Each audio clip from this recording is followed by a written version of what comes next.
छठ व्रत के वीडियो को आगे बढ़ाते हुए इस ब्लॉग में कुछ ख़ास है। ये ब्लॉग मैं आपको बताऊंगी कि कुछ जो रीज़न है वो क्यों होता है आखिर। जैसे सबसे बड़ा सवाल ये होता है कि छठ में पूजा तो सूर्य की जाती है, पर इसे छठी माई क्यों कहते हैं।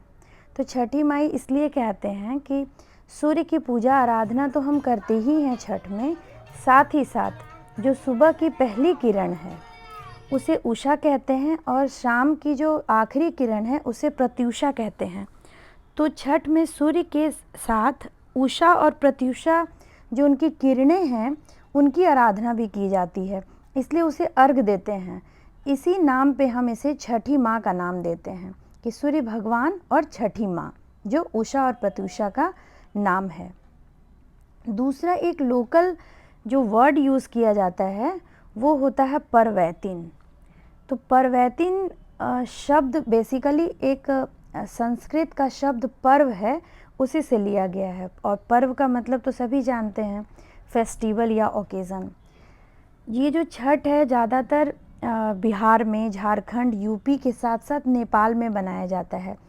और इस पर्व की सबसे ख़ास बात यह है कि इसमें जो वर्ड्स यूज़ करते हैं हम लोग, जैसे परवैतिन, छठी माई और सूप, दौरा या मिठा, गुड़, तो ये सारे जो वर्ड होते हैं, ठेकुआ, ये सब लोकल वर्ड यूज़ किए जाते हैं।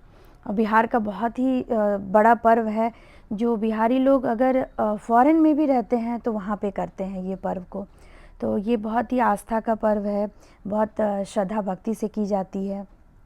तो इसलिए जो भी ये ब्लॉग देख रहे होंगे, मैं चाहती हूँ कि उनको इस पर्व से थोड़ा लगाव हो और जो बेसिक जानकारी है वो ज़रूर इसे पता होना चाहिए हर बंदे को कि आखिर इस पर्व का महत्व क्या है।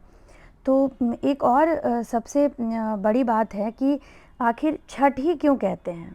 तो छठ इसलिए कहते हैं क्योंकि जो ये व्रत मनाया जाता है ये कार्तिक माह के शुक्ल पक्ष के छठे तिथि को इसका पहला अर्घ होता है, इसलिए इसी छठे तिथि की वजह से इसे हम छठ कहते हैं। 4 दिन का ये महापर्व होता है, जिसमें प्रथम जो दिन होता है शुक्ल पक्ष का कार्तिक महीने का, वो प्रथम होता है वो चतुर्थी, फिर पंचमी, फिर षष्ठी, फिर सप्तमी, ऐसे करके ये 4 दिन होता है। तो पहला दिन होता है नहाय खाए, ये भी वर्ड लोकल है। छठ में सारे गीत भी लोकल गाए जाते हैं। नहाय खाए का मतलब होता है उस दिन जो परवैतिन होती हैं, जो डिवोटी होती हैं, जो छठ करती हैं, जो महिलाएं या पुरुष, वो उस दिन नहाय खाए में मतलब नहाने के बाद ही आपको खाना खाना है। तो नहाने के बाद शुद्ध तरीके से जो अरवा खाना बनता है, अरवा चावल, दाल और कद्दू की सब्ज़ी अनिवार्य होती है इसमें, वो आज के दिन, जो नहाय खाए के दिन, वो परवैतिन लोग खाती हैं। दूसरा खरना, जिसका वीडियो मैंने बनाया भी है। खरना का जो व्रत होता है, चूँकि खरना में खीर बनती है गुड़ की, इसलिए उसे खरना कहते हैं। और ये 3rd डे है जिसमें संध्या अर्घ हो रहा है। ये आप देख रहे हैं संध्या अर्घ की तैयारी चल रही है। माँ जी खड़ी हैं पानी में, चूँकि कोरोना का टाइम है, बाहर लोग गंगा में नहीं जा सकते हैं, तो घर पे ही टंकी बनाई गई है और उसी में पानी डाल के, शुद्ध पानी डाल के उसमें माँ जी खड़ी हैं। ये परवैतिन हुई जो पर्व कर रही हैं। तो इनके आप देख रहे हैं हाथ में सूप है, दौरा, डलिया, जिसमें भी आप हर तरह की सामग्री, मैंने पिछले वीडियो में बताया है कि कौन कौन सी सामग्री भरी जाती है, उसमें रखा जाता है। तो सभी लोग मिलके जो नारियल है, डाब नींबू उसमें डालते हैं। ये देखिए मैं उसको सूप को उठा रही हूँ। हमारे इधर इसे सूप कहते हैं। बाँस का सूप होता है, पीतल का सूप होता है, जो भी शुद्ध माना जाता है। और बाँस से चूँकि वंश बढ़ता है इसलिए बाँस को कहते हैं शुद्ध होता है। छठ में कहते भी हैं कि रामचंद्र जी ऐसन बेटा दीहा, सीता ऐसन बेटी दीहा। जो सीता और राम के जो ये है, शिव जी जैसन वर, पार्वती जैसन जो बहू होती है वो मांगी जाती है। तो इस तरह डिफरेंट आराधना लोकल गीत में गा के भगवान सूर्य और छठी माँ से की जाती है। तो ये जो उपवास है, आप देख रहे हैं कि आज के दिन जल भी नहीं पिया जाता है। आज माँ जी पानी भी नहीं पिएंगी, खाना तो दूर की बात है। और ये 4 दिन में सबसे टफेस्ट डे आज ही होता है, क्योंकि एक दिन जो नहाए खाए था, उस दिन एक टाइम खाना खाया जो अरवा चावल और कद्दू की सब्ज़ी बनी।